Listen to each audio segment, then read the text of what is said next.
I'm going to ask our panelists today, Carmen Franz of Arden Agrohood in Palm Beach County, Anna Prizia from Working Food in Gainesville, and Robin Safley to all unmute themselves and to put your cameras on if you are on the computer. Robin will be joining us from a phone line, so we won't have the pleasure of her lovely face, but we will have her voice. So we can see Carmen now. And Anna, if you turn your camera on, then we will see you. And unmute yourselves. So welcome again. It's really wonderful to have you all here with us today. It's an interesting time in our country, in our history, and in our food system. And personally, this call is so important to me because I've been an active food advocate in the state of Florida, coming on 10 years now. And one thing I've noticed is about 80% of those of us that show up and do the work are women. And doing food system advocacy work takes a heck of a lot of commitment. And I've always wanted to ask the other women that I see at these conferences and in the meeting, I've wanted to know what motivates them, what inspires them, why do they drive to thousands of miles every year? So these are some questions that I'll be asking during this panel. And the idea is that it's an interactive panel. So we have a chat function. Everybody locate on that bottom little floating toolbar the chat, show conversation. You can submit your questions there. If you're not on your computer, if you're on a phone, we may open it up to phone questions towards the end of the call. It will get a little bit unruly having 3 panelists, the host, and folks just chiming in. So we're going to hold off on the phone questions until the end of the call. I do have a few questions that I've come up with ahead of time, but they're certainly not exclusive. If we open it up to phone questions and I find that an individual out of their passion might be speaking a little longer than anticipated, please don't take it personally, but I am going to interrupt you for the benefit of everybody on the call. We want to make sure that we hear from everybody, and that goes for my panelists also. I think all of you are seasoned speakers, so you're used to getting the information out there in a timely fashion so we can hear from everybody. I did want to introduce everybody to the Florida Food Policy Council if this is your first time joining us. We are a grassroots nonprofit. We were started in our most recent edition or iteration. We were started about 4 years ago in Southwest Florida, and we have members from all over the state. We specifically educate and empower Florida citizens around matters of food policy, public laws that apply to the food system. We do have a very active and informative website, and I'm going to just share my screen with y'all so you can see that now.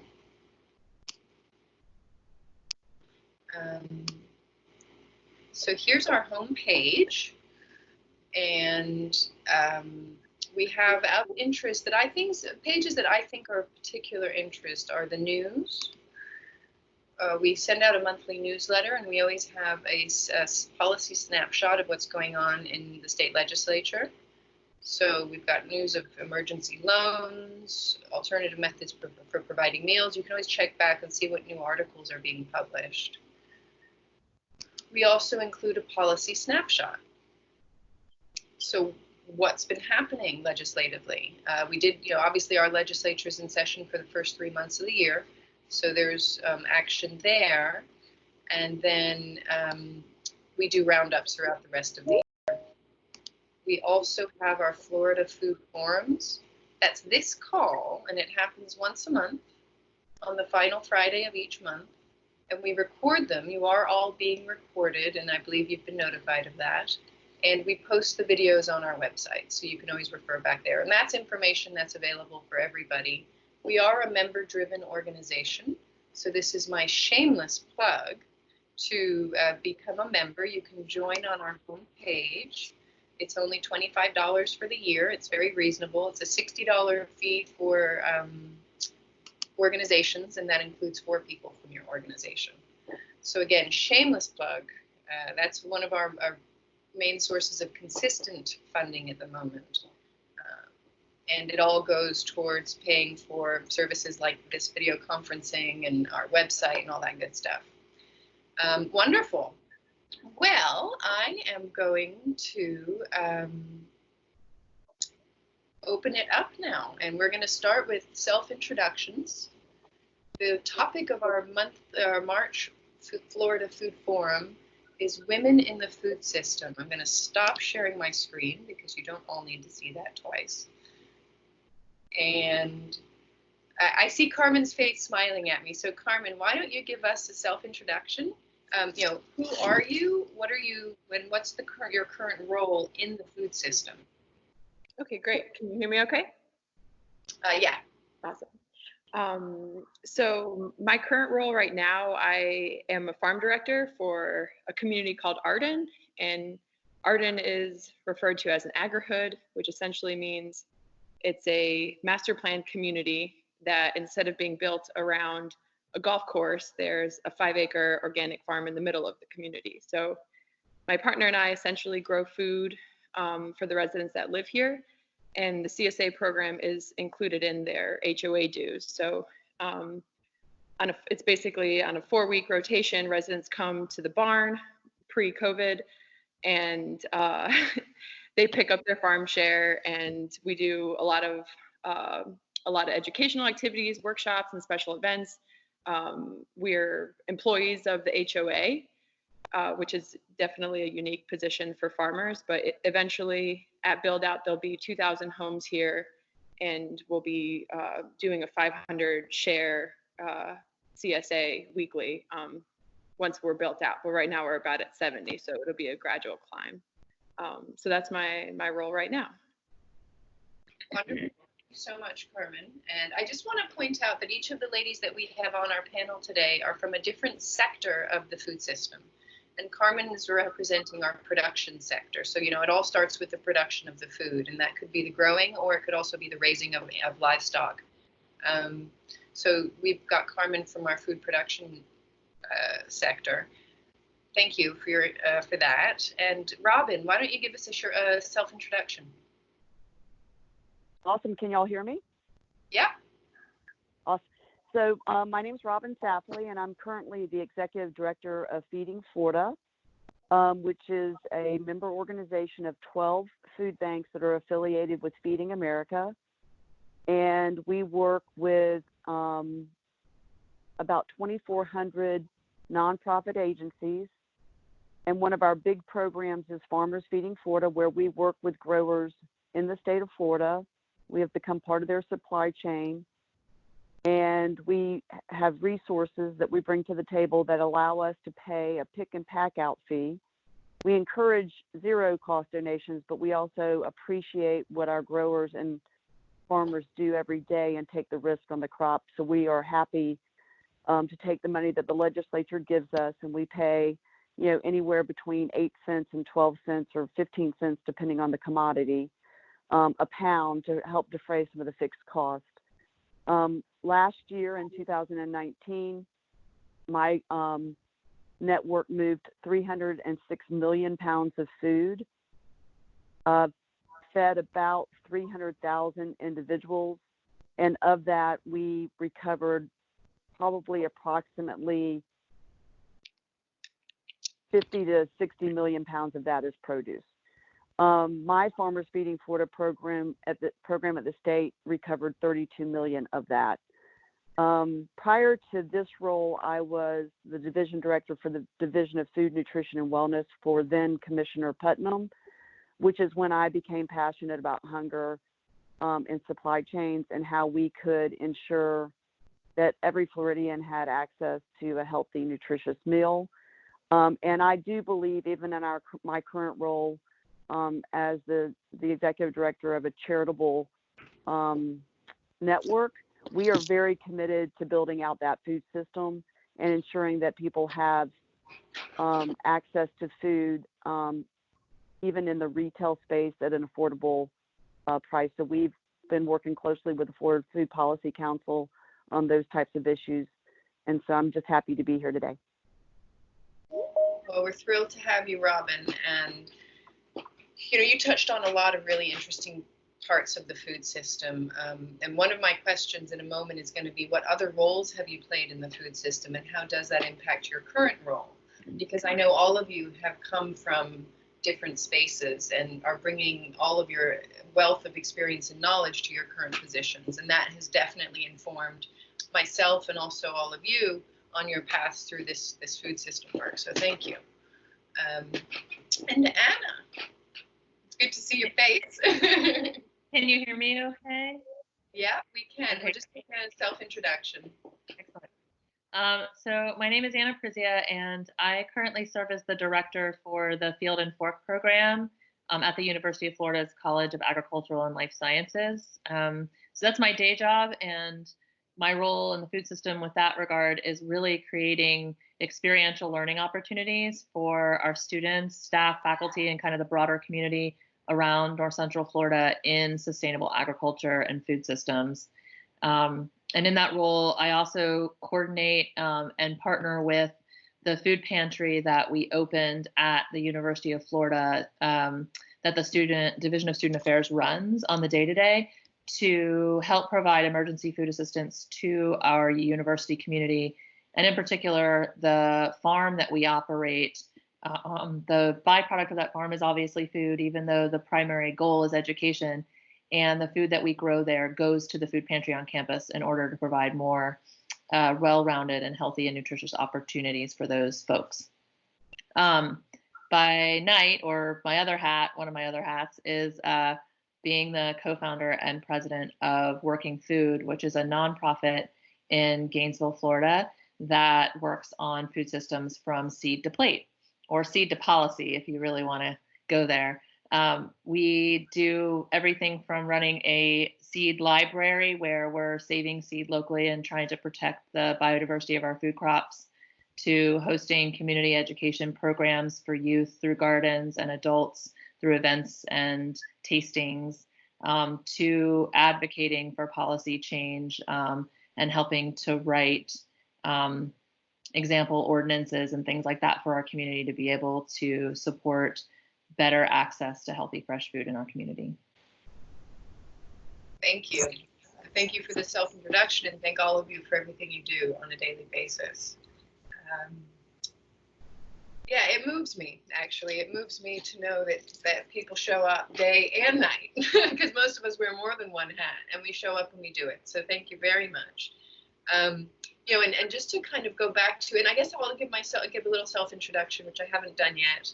I am the chair of the Florida Food Policy Council. I've had that honor for the past few years. I'm a health and wellness professional. I'm a professional chef, and I came to the food system advocacy work through my desire for nutritious food. That's where I started my research. And as I learned more and more about how food was grown, how it's distributed, I learned that food policy was really what dictated all of that. It's the laws or the rules that govern the game we play. And I realized I wasn't 100% satisfied with the food system. And rather than fighting against or railing against what I didn't like, I realized that the best thing for me to do was to get involved and be part of the solution. And so that's when I started to get involved on the state level. And actually, Carmen Franz is the lady responsible for getting me involved with the state council. It was at her suggestion at a workshop that a group of us stepped forward, and we created a steering committee. And that's what's evolved into our current statewide council. So I owe my current situation or my current position to the invitation extended by Carmen. And what I have found in my own life is that all of my past experience informs the role that I play with the Food Policy Council and the role that I play in my local community as a food system advocate. Some of those previous roles that I've played, I ran an urban farm in Southeast Florida, so I have an understanding of the production aspect of things. I've run a nonprofit that educated children and adults about the connection between their daily choices and the impact on their health and the health of the planet. That had a lot to do with their food choices. So I've worked in education, I've worked in production. Ladies, what other roles have you played in the food system, and how can you see the experience and knowledge you gained from those roles impacting your current decisions in your current role? And let's start with Anna this time. So I guess the most basic role I play is as an eater. And as an eater, I think it probably influenced my role in the food system the most of all, because when I was coming back from my stint in Peace Corps, I had been eating so differently while I was there, right from the garden, butchering our own meat when we decided to eat meat. And so I really gained an appreciation for where my food comes from and wanted to have that same close connection to my food when I returned. But I couldn't figure out how to do that in our current food system. That was in 2005. And so I decided to found a slow food chapter in my community and began hunting down the farmers, literally like going to the extension office, going to friends that knew farmers, like showing up on their doorstep, introducing myself, getting to know them, buying their food, and then trying to figure out how we could make that food more accessible to my community as a whole, because I knew that there had to be other people who felt the same way I did and wanted to be able to buy that food. So I had grown up with eating a lot of organic and healthy and farm food because I grew up with a family of hippies. So I had a lot of beautiful food in my life, and food has always been a healthy food has always been a theme in my life. But I think that experience really cemented the role that I saw myself having, which is helping connect our community to the amazing resources we have for local and sustainable food options, and trying to make those more accessible. Thank you for pointing out the most basic previous role or current role, we can say it's concurrent, you as a consumer of food. And that was really fascinating how you were able to translate that desire, that want, into something positive for your own community. Yeah. Another role I played actually was I worked under Robin actually, and had the joy of getting to help farms connect to school districts and try to fit the square peg in a round hole of local food and getting into the school lunch program. And I learned a lot about procurement. I learned a lot about how bids work and how the institutional food service system works. Also, my role at the Office of Sustainability with UF gave me that opportunity through the university. So that was another role that really gave me an insight into how we can change not just our own personal eating habits, but also our institutions' purchasing decisions and habits to drive change. Yeah, and that's a perfect segue to head over to Robin, and for you to tell us a little bit about some of your prior roles within the food system and how that impacts your decision making now. Well, it's going to be interesting in that if you look at my resume, it'll probably inform the approach I'm taking. So, I'm a lawyer by trade. I was chief of staff to the Senate president and chief of staff to the Commissioner of Education. Was general counsel to the Florida Department of Commerce when we had one. So I've really actually worked in pretty high levels of policy and problem solving and fixing things and running things. And so when I got hired by Commissioner Putnam when we moved the child nutrition programs from the Department of Education to Ag, it's $1 billion program which includes breakfast, lunch, and summer feeding.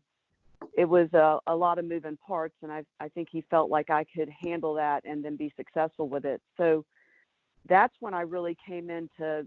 I've always been someone who is nutritious. I'm a endurance athlete, so I always fully understand that what you put in your body is really important and has been a healthy eater.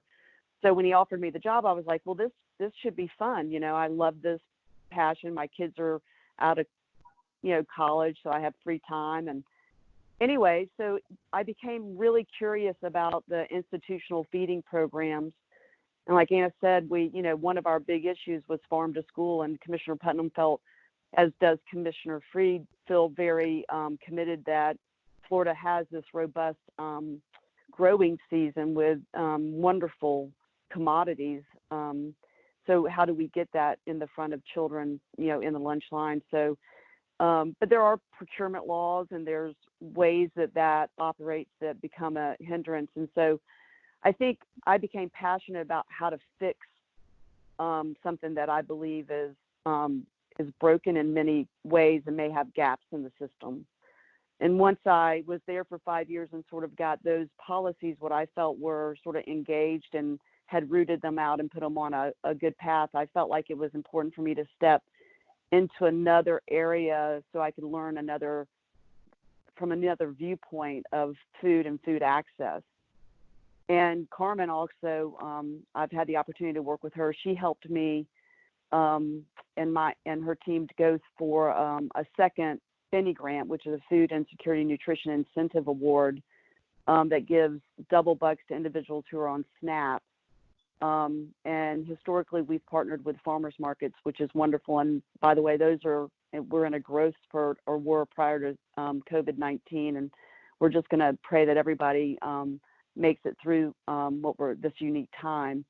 But we're also looking at moving that into the retail space to ensure that people have access to healthy food. So I think, really, I didn't come at it from someone who historically was passionate about food technically, but I think what I bring to bear is that I've seen government run at some of the largest places and know how it works. And so I like solving, and I think some of the rules and regulations on the book might hinder or support food access. So I'm working at it from that angle. And it's really why I asked this question, because I know all of you have a varied past, and I also know that in order for us to be successful in closing these gaps in the food system, we need to be able to understand the picture from other people's points of view. So it's no good if all I know is how to move food from A to B, but I have no appreciation for the procurement requirements at B, or the challenges of the grower at A. And that's why I see the three of you as being really valuable, because of your varied experiences and those different viewpoints you can bring. Carmen, same question. Great. I'm very much so inspired by all three of you ladies, so I love hearing from you. We don't get to talk very often. I guess having access to healthy food, like we grew up with gardens and my grandparents were farmers in Spain, was always something that I took for granted and never really thought much of. And later, when I told my grandparents that I wanted to be a farmer, they replied like, well, why did we immigrate to the United States? You didn't have to be. So I very much so understand the hardship of subsistence farmers. And I guess I'm mainly inspired by food access and thinking about food as healthy food as a human right, but also the desire to leave the planet better than the way I found it, and got interested in food and farming after a degree in political science and studying food policy at UF, and picked up their minor in organic crop production there. And I didn't know you're an RPCV. I came back from Panama, Peace Corps volunteer as well.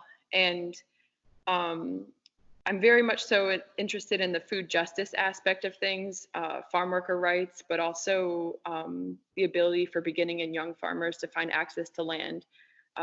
My partner and I refer to ourselves as landless farmers because we've had an uncanny ability to find other people's land to farm and be paid a living wage and health insurance to do so, understanding that land is expensive, and we both had student debt, and how much it costs to get a farm started is a lot more than most people can afford. So yeah, I guess the last 3 years I've been farming, but the Fresh Access Books program that Robin was referring to was definitely my first opportunity to get really involved in Florida's food system and really work with state and local agencies, government agencies, and nonprofits to see like all the awesome work that people are doing at the local level. And it was absolutely inspiring, and to hear just what farmers are doing, like to feed people, and how they're nimble and they're able to adapt, especially in scenarios like now, to really get to people most in need. So I really enjoyed that position and being able to work with underserved communities to increase their access and the affordability of healthy food. And I'm super proud of the FAB team now and Robin's leadership at Feeding Florida for keeping it going. But yeah, now I'm enjoying my hands in the dirt, and I really enjoy the educational aspect of things. So being able to interact with residents and teaching people where food comes from and how to prepare it, and cooking and recipes and all that is definitely my passion. Thank you. So my next question, I'm trying to think of how to make it sound more professional, but I'm just going to come out and say it. Why do you do it? I can stay up till 1 o'clock in the morning working on the initiatives of the nonprofit, and then get up at 6 o'clock in the morning to get the food to the market. And why do you drive thousands of miles around the state without taking any food breaks or bathroom breaks so that you can show up and get this food moved for people who need it? And why do you farm in the heat of Florida and make sure that your residents get their baskets of food every week? Like, I really, I'm curious. I know that for me at times, it just seems like the right thing to do, and not right as in morally correct, but like it's the thing that presents itself, which is the best choice for me at the time. So I just go with it. But I'm curious what you other three, how you make those choices. So let's start with Robin this time. Well, it's interesting that you asked me at this time, because obviously we're having this call and we're at probably day 18 or 20 of a very unique event called COVID-19. And my system is a part of the ESF6, which is mass feeding. And so for the last 18 days, I've been on constant calls, moving food around, helping growers that have product that no longer has a home because of the service industry shutting down as a protection. And so it truly has been a 24/7. But when someone calls you from Miami who is wheelchair bound and has very poor eyesight and broken English and is hungry, and you can make a call and have someone deliver them a healthy food, and they are telling you, God bless you, God bless you. I think that's what drives me. And I think by nature, probably everybody on this call is a high achiever anyway. It's sort of what happens. And so I just take that energy that I have in life anyway, and I've channeled it and become extremely passionate about solving the food system issues, at least for Florida. I just always say compellingly, and I know many of you I've worked with, is that if we can land something on Mars, why in the heck can't we figure out how to get healthy food to those who need it and in their environment at the price where they can afford it? And if free is what that needs to be, then that's great. But we also want to support our retail outlets to ensure that farmers have the resources they need to carry on. So I've never been more driven on an issue in my life, and I will not stop until we have it solved. Thank you. Anna, I think I think this topic might move you. Yeah, sorry, I am. I find myself suddenly a little bit emotional. So if I break up, I apologize. And it's partly because of all the stuff that's going on with COVID. But I think that for me, COVID has brought forward it's shined a light on the fact that our food system and so many of our systems, have been built in a structure that just doesn't really work. It benefits a few at the exploitation of many. And so I think that for me, I do it because I want to believe that we can create a system that's truly sustainable, where people are valued and cared for, and that community is at the heart of the work that we do, and that people can make living wages, and that people can eat healthy food that's grown in a way that honors the earth and the people who are having to do the work.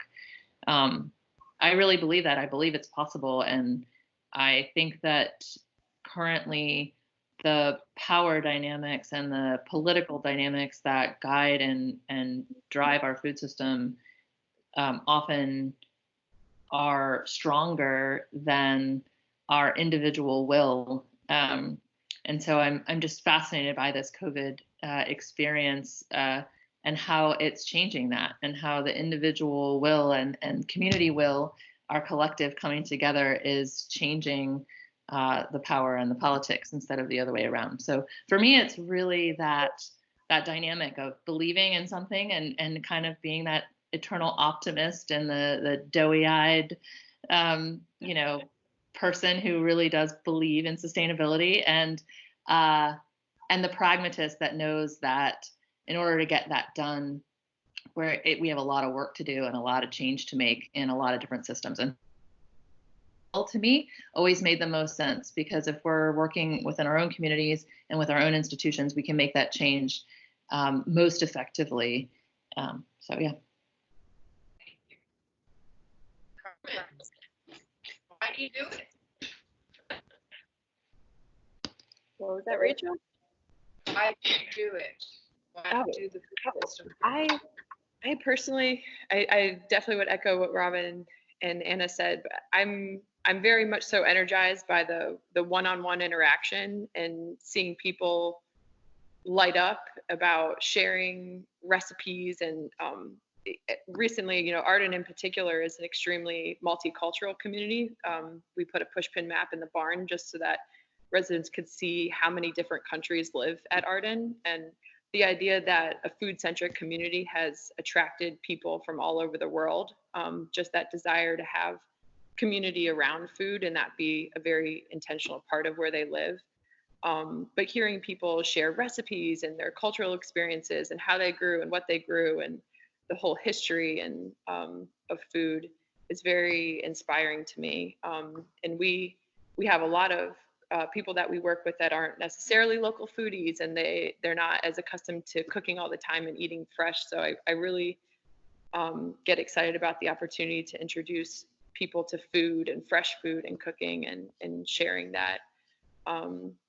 That's mostly what's motivating me now.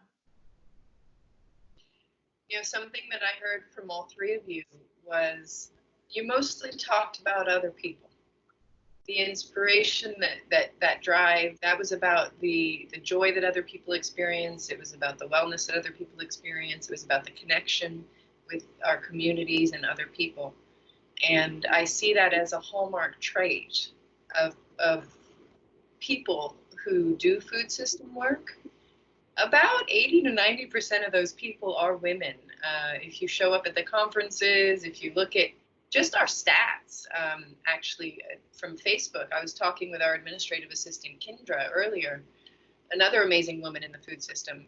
She was informing me that about 93% of the interaction on our food forum, especially this month, was from women. And traditionally, it's about 80 to 90% female engagement. And it says a lot. It says a lot about who's doing the work and what it takes to do that work. So thank you all very much. Let me just go back to my list of questions here. Bear with me. So, so a couple of you now have mentioned the current crisis, and of course we all know it's impacting all of us. And my next question is, how has your current role been impacted? Now, Robin, you mentioned you've been, in the last 18 days, you've been holed up with all of this food moving. Is there anything that you wanted to add to that about how this current crisis has impacted your current role? Oh, yeah. I mean, I would tell you that, and there's an echo. I don't know if that's me, but if you look at historical disasters or typical disasters like a hurricane or something that's concentrated, the model for the initial food movement and everything deals with the congregate feeding, Red Cross, Salvation Army. Well, with COVID-19 and social distancing, the food bank system has become front and center because we are capable of rearranging our model in pretty short order. All of our food is now being kitted or bagged or boxed. Wow. And we're partnering with the schools in addition to our typical and doing drive-through distribution so the bag can just go in someone's car and there's very minimal interaction. So we are seeing probably a 35% already just within the last week pressure on our system. But we feel very comfortable that we can help. We've been in close conversation with the Florida Fruit and Vegetable Association, and also our FAB team is working with the markets on, creating best practices around how to stay open in this and also do social distancing, because it is very important that on the other side of this, and we will all get on the other side of this, that the ag community, no matter where you are within that community, is still viable and strong. So we will be working, to try to bring resources to bear on that financially, to help maybe if somebody has product where we can also increase maybe the PPO that we can give for that product to be donated so that there is at least a cash flow. But I would tell you that, this is all I do now. We've totally turned into the response. And it is, it is interesting, the humanity of, the silver lining in a disaster is the humanity that you see and the uniqueness and the creativity that rises to the top when people in our country have to figure things out. And I've seen it day in and day out, the ingenuity that people are using and the creativity to continue to help each other. So COVID-19 is all I'm doing now. But. Yeah, and it's really great to hear. And this is, I think, one of the real, I think one of the benefits that you bring to your role is that you think quickly and you can shift gears and shift direction quickly and pivot. And it sounds like that's been a real vital player in the last couple of weeks. Yeah, and just to add something, I think one of the important things too is just bringing a sense of calmness to individuals, right? Everybody saw the panic on the supply chain when they started thinking that they were going to hunker down in place, and you saw, grocery store shelves and everything, empty. And I think the more that we can message and the more that I talk to people about, our supply chain is solid. If we just don't put pressure on it, it is a global supply chain and it is a national supply chain and it is a Florida supply chain. And we have to really pace it so that it won't break. So that's a lot of what we're doing also. Yeah, thank you for highlighting the need for a certain way of being and a mentality. Being calm and not panicking will mean that there's plenty to go around. When we start to freak out and hoard, that's when we run into problems. Anna, how would you say the current crisis has impacted your roles? A lot. I would say that when it comes to the UF role, it's brought everything to a screeching halt. We do experiential learning in the field and all of our students are gone. And so on that side, it's brought to a screeching halt.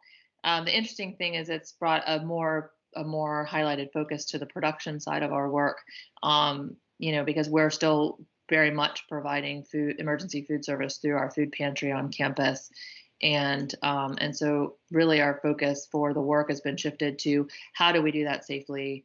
How do we do that appropriately? So that, my UF work is kind of, I would say, is scaled down quite a bit, but I actually took the week off of UF, and I feel really privileged and lucky to have the opportunity to have paid leave to do that. But I took the week off so that I could focus on problem solving and coordinating and thinking about our local food system. And much like Robin, it's been inspiring to see all the creativity that is happening. And my focus has been kind of in two areas. One area is I forgot to mention we have an incubator where we incubate food-based entrepreneurs. So we have all these young fledgling entrepreneurs that were starting food-based businesses, and all of these local restaurants that we collaborate and partner with, who are all literally collapsing under the weight of COVID's impact. And so trying to come up with creative solutions with them to redirect either the resources that they have there or to keep their doors open through generating meals for people in need. So allowing them to potentially produce those meals and distribute those meals while getting paid for them so they can keep their employees employed and stem the proverbial bleeding of people into the unemployment system. And also working with the local growers to develop drive-through markets, much like what Robin was speaking with, where we can box the food and safely put it in people's vehicles and practice social distancing while still keeping them in business. And then last but not least, working on coordination. It's brought to light some real gaps and some real bright spots in how our local governments and our community support organizations do or don't coordinate well or have the mechanisms in place to do that coordination. So a lot of my focus has also been on kind of helping connect the dots in some of those areas and explore ways in which we can help the people in our community connect to the resources and support services that people like Robin are developing. How do people know where to go to get that support? How do they find those resources? How can we have a unified and coordinated effort to communicate to our citizens in Alachua County about what's needed and how they can get it? Yeah, and to me, this is actually one of the bright spots that's going to come out of this whole experience, is that we're going to have to, we are tightening up our processes. So we actually have to improve the way our food system functions in order to get through this. And of course, at first we see the gaps and we see the broken links, but as we work on those, we've got brilliant minds like yourselves. And I think that, as Robin pointed out, as we come out on the other side of this, we'll actually come out with a stronger food system and a more resilient food system. So it's really great to hear you working on all that. Carmen, how would you say the current health crisis has impacted your role at Arden? Well, similarly to other farmers, we've adjusted how we distribute the food. We previously were doing a market style pickup, so now we're pre-bagging, shares, and delivering to people's homes twice weekly.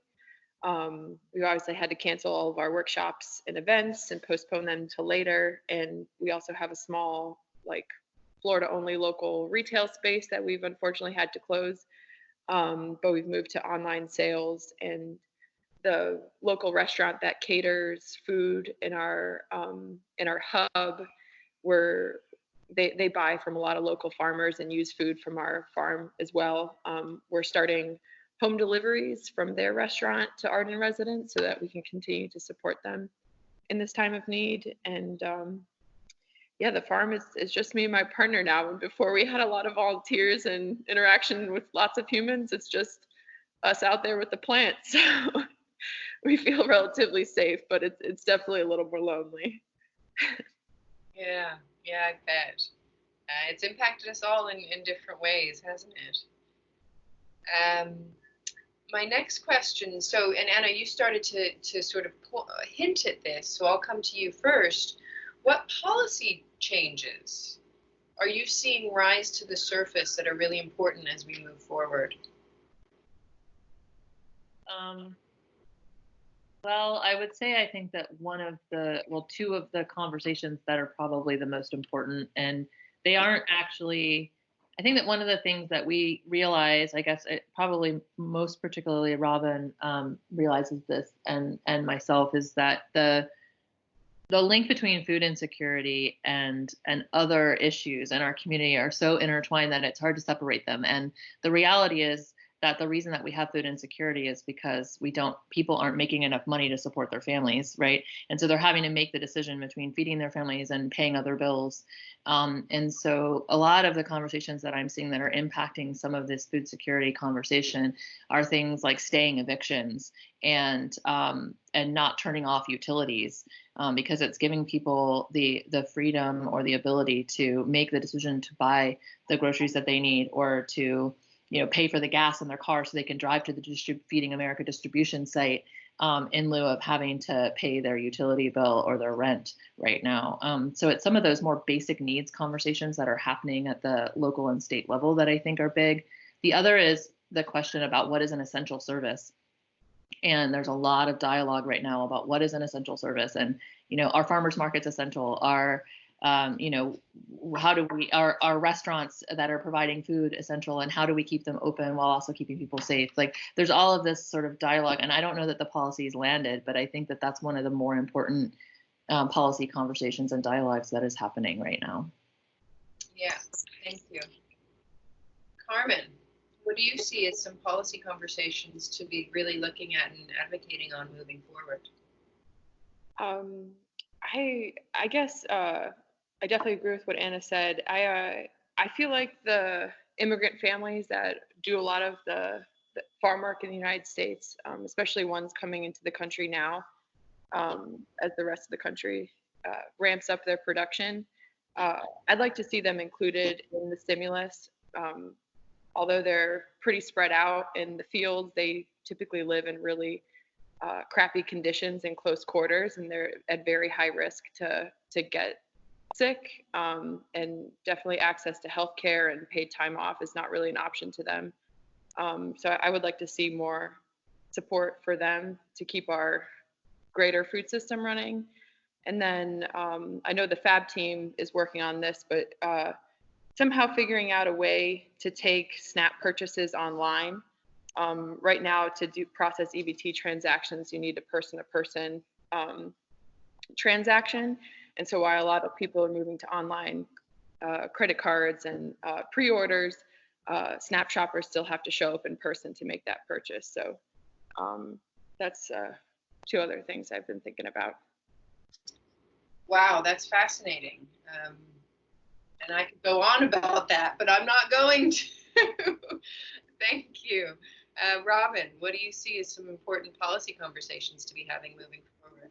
Both. Well, yeah, that's fine. I'm going to piggyback a little bit on Carmen, because I had the FAB team meeting with the Department of Children and Families. So I see the silver lining of a crisis like this is the acceleration of some of the creativity and pilots that have already been beginning testing. So when Carmen alluded to the SNAP online, in the 2014 Farm Bill, Congress authorized 8 demonstration projects where SNAP recipients could do online ordering of food, because the current law is that you have to be in person when you use that asset, and you swipe your EBT card. So they allowed 8 demonstration projects, and those are mostly in the Northeast. Amazon is was the chosen, Walmart, Safeway, and then they did some mid-size grocery stores. When this COVID-19 came up with its uniqueness about social distancing and staying at home, the first thing we mentioned at the Department of Children and Family was let's approach Washington to see if we can expedite those pilots. So those are, I think, some of the interesting things that will, at the end of this, could be a shining star, in that when you look at food access, the delivery is probably the biggest thing that would be helpful, even under blue skies, for individuals to have access to healthy food. So I'm very, very excited about that. The other thing I would say is, and piggyback on Anna's, I had a call yesterday, and I'm on a working group with the Florida Lodging and Restaurant Association, as well as Department of Elder Affairs, and the State Department of Emergency Management. So we've got a lot of individuals that are homebound, that are seniors, that require some distribution points. So we're working with the Restaurant Association. John Rivers, who of Four Rivers Smokehouse, has taken the lead on this. He's been deemed a provider, so he's been qualified to provide meals for the state. He is reaching out to all his peers to create sort of an army and getting some of these individuals who are sitting on underutilized resources, right? Again, electricity is on, the stove is working, the refrigeration is working, and getting that supply chain going again, and also employing individuals with it. So we're bringing the Department of Economic Opportunity into the mix for perhaps some assistance with labor cost. So I see those types of unique things coming out of this unique situation. Yeah, thank you for highlighting some of that. It definitely is spurring innovation, and so I think that we're definitely, the time is ripe for policy change, and I think that the environment is open to it now. So I think that we are going to see some real leaps and bounds. I see a comment from one of our listeners, Natalia. It says here, I work with a municipal farm, and the city only allows us to work with commercial customers and not directly with the public through our farmers market. Natalia, feel free to unmute yourself at this point. Is this a question that you have, or is this is this a question that you have? I don't know if you can all hear me. Now Yes. It's more of a comment. I would really just love to know if any of the other people on have issues where the city is actually trying to guide you. I mean, we are specifically a municipal farm, so we have to go with whatever the city says.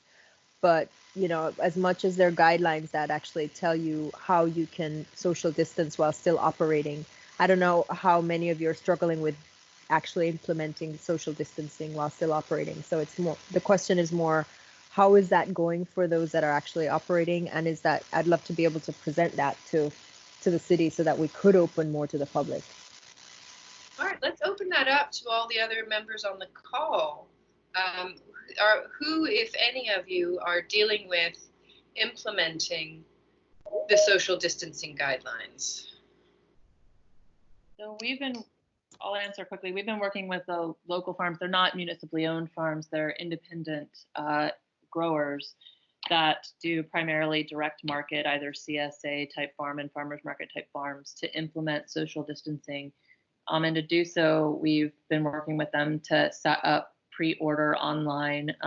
Many of them didn't have it prior, so that they could serve individuals more easily. So people can pre-order online, either an already set box that they just click on and order and it's one price, or having a cart where they can order what they want. The farmers pre-pack, and then we set up a drive-through farmers market of sorts where their pre-ordered, prepaid products are already packed, labeled, and ready to go. So as they drive through, the farms are there with their tents and their products, and they're able to simply put them in the trunk of the person's car or the back seat of the person's car, and we have sort of proper sanitation going in that model as well. So that's a way that we've implemented it, but it really does take a farmer or the farm itself being willing and able to develop some kind of a pre-order system and prepay system in order to make it really work.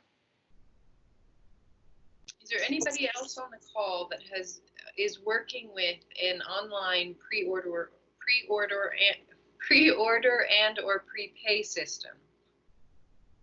Because I know there's a group here in Palm Beach County that's working on a similar initiative. They're the United Farmers Alliance, and they're setting up drop points, and they're working with a coalition of farmers so that they can bring food from a multiple of producers in our region.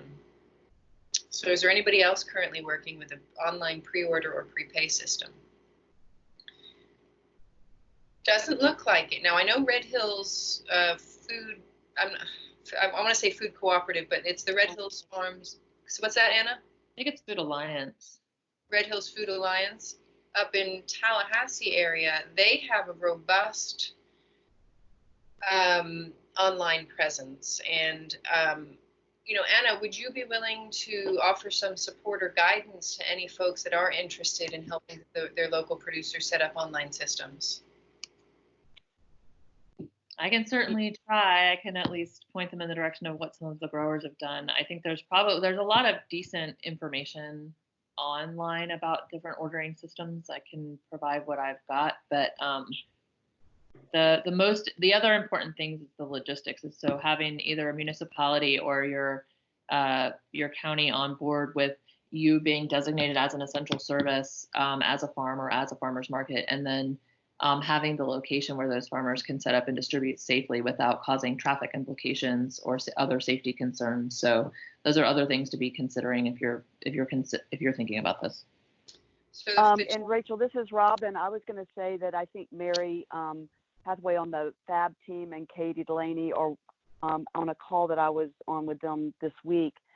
I said to start putting together some best practices of what they're seeing, at least in the 58 plus markets that are on our program, which we have insight to. So perhaps we could post that if they've got that tool on y'all's website. Yeah, that would be fantastic. Actually, Kendra will reach out to Mary and Katie and follow up on that.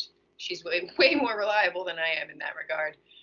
So thank you for making that resource available, and we'll get it out far and wide. So Natalia, thank you so much for the question. And Natalia just had a comment. She's thanking you, Anna, and she feels this may actually be some information that could make it happen in her area. And Natalia, I think you're with you're down in Dania Beach at the Patch. So thanks. Yes, that's correct. Yeah. Rachel, this is Robin again. Another note on that is farmers markets came up as part of our call yesterday at ESF6, which is Emergency Service Function for mass feeding. And it was something that nobody had thought about. And I think they were going to try to run it up the flagpole to see if there could be some messaging around the guidance on them being an essential service. So I'll keep you posted on that, Rachel, and maybe that's something you could post on your website as well. Yeah, please do. Thank you. And actually, this is a good opportunity. We're just wrapping our call up now. It's 12:59. Mary and Katie from Fresh Access Bucks, who do a lot of work with farmers markets, asked us to get a letter out requesting that farmers markets be recognized as essential services. So we're going to start a campaign through our social media and through our newsletter and on our website to get that letter out and get some support at the state level to recognize farmers markets and all of the work that all of you are doing in the field. And Carmen is just letting Natalia know that there is, and if you're not looking at the chat, there is some information in the chat if you want to look over there. Katie says they've uploaded tools and alternative models to the Fresh Access Bucks site, including several online resources. Wonderful. All right, well, thank you all for being here. Thank you, panelists, for being here. I respect and admire all of you, and thank you all of our guests for being here. I know you're all doing amazing work, and I saw some names that I've recognized from across the state, and I really just appreciate and value all of you. And don't hesitate to reach out to the council and allow us to help you, and keep up the great work that you're doing. And check the chat because Heather just posted a link as well for a toolkit. All right. Thank you. Have a wonderful Friday and stay well. Thank you for having us. Yeah, the recording will be on our website.